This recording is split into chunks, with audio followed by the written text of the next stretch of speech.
Every time I have seen the trailer for Atomic Blonde, my excitement to watch the actual movie has only increased. Knowing that David Leitch is in the driver's seat has me brimming with hype.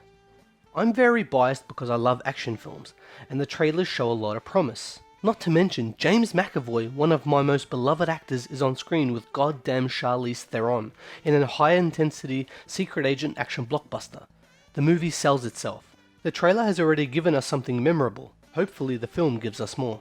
Lorraine Broughton, MI6 secret agent, is debriefing her superiors and a CIA agent about her mission in Berlin during 1989 to retrieve a list of double agents. While there, she investigates the murder of her former love interest.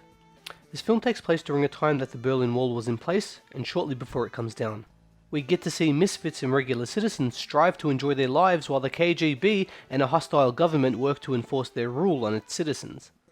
I don't know a lot about Berlin during the 80s, KGB, or the Cold War, and I don't think it really matters too much because the film doesn't worry about the political matters, and instead spotlights the drama and action that those elements create. We are never shown everything as the audience. Every character is cunning and everyone has an internal motive. It isn't until the third act that we are shown the final picture and it comes together for a satisfying resolution. In Atomic Blonde, we get a heightened sense of this real-time period in history. Despite the grim world of Berlin in 1989, everything is sleek, everyone speaks in one-liners, and the audience is allowed to suspend their disbelief to see some of the year's most thoroughly enjoyable insanity. The film explores an incredibly detailed 1989 which the film never stops reminding us of. A great deal of fan service is done for 80s kids. The filmmakers have a huge love for the time period and it comes through wonderfully. There are a lot of reveals to be shown and too many potential spoilers, so I will just say that the story is a titillating tale of espionage which never settles down until the very end. I'll be speaking about Lorraine and Percival mainly for this review. Lorraine is an incredibly fun to watch protagonist who is driven by a dark past and her desire to succeed in her mission. Lorraine is essentially James Bond, without the dead horse 007 has been beating for a long time. Not yet anyway. And hey, James Bond got to spend the last few decades being a badass spy. It's cool to see Lorraine Broughton do the same thing as an interestingly layered badass spy too. Lorraine is witty, strong, brutal, an alcoholic, a smoker, an expert driver, and pretty much an expert in everything else. Although she is a new character, she does follow a similar arc to James Bond in Casino Royale, right down to a reminiscent underwater scene and the ending. This isn't a diss though. Much like Casino Royale, one of the best action movies of all time, Lorraine is a human being who makes mistakes and never relents in her mission.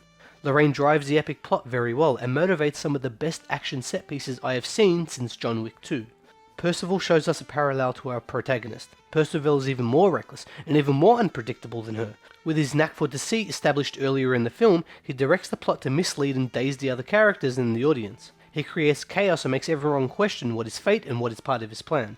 Percival is the enigmatic character that works to heighten the surreal in this mostly earthbound story. Although I'm biased by the actors playing our main characters, I can safely say that these characters are memorable and enjoyable to watch for anyone in cinemas.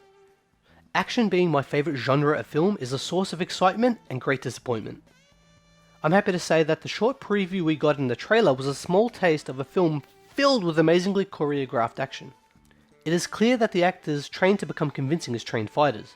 The hand-to-hand combat is nowhere near as complex as films like The Raid or John Wick, but it is shot and edited so expertly that it deserves to be in the action film Hall of Fame. The actor strikes are a bit more telegraphed than some of the more veteran actors I've seen, but that is my only criticism, which doesn't hinder my praise of the action at all.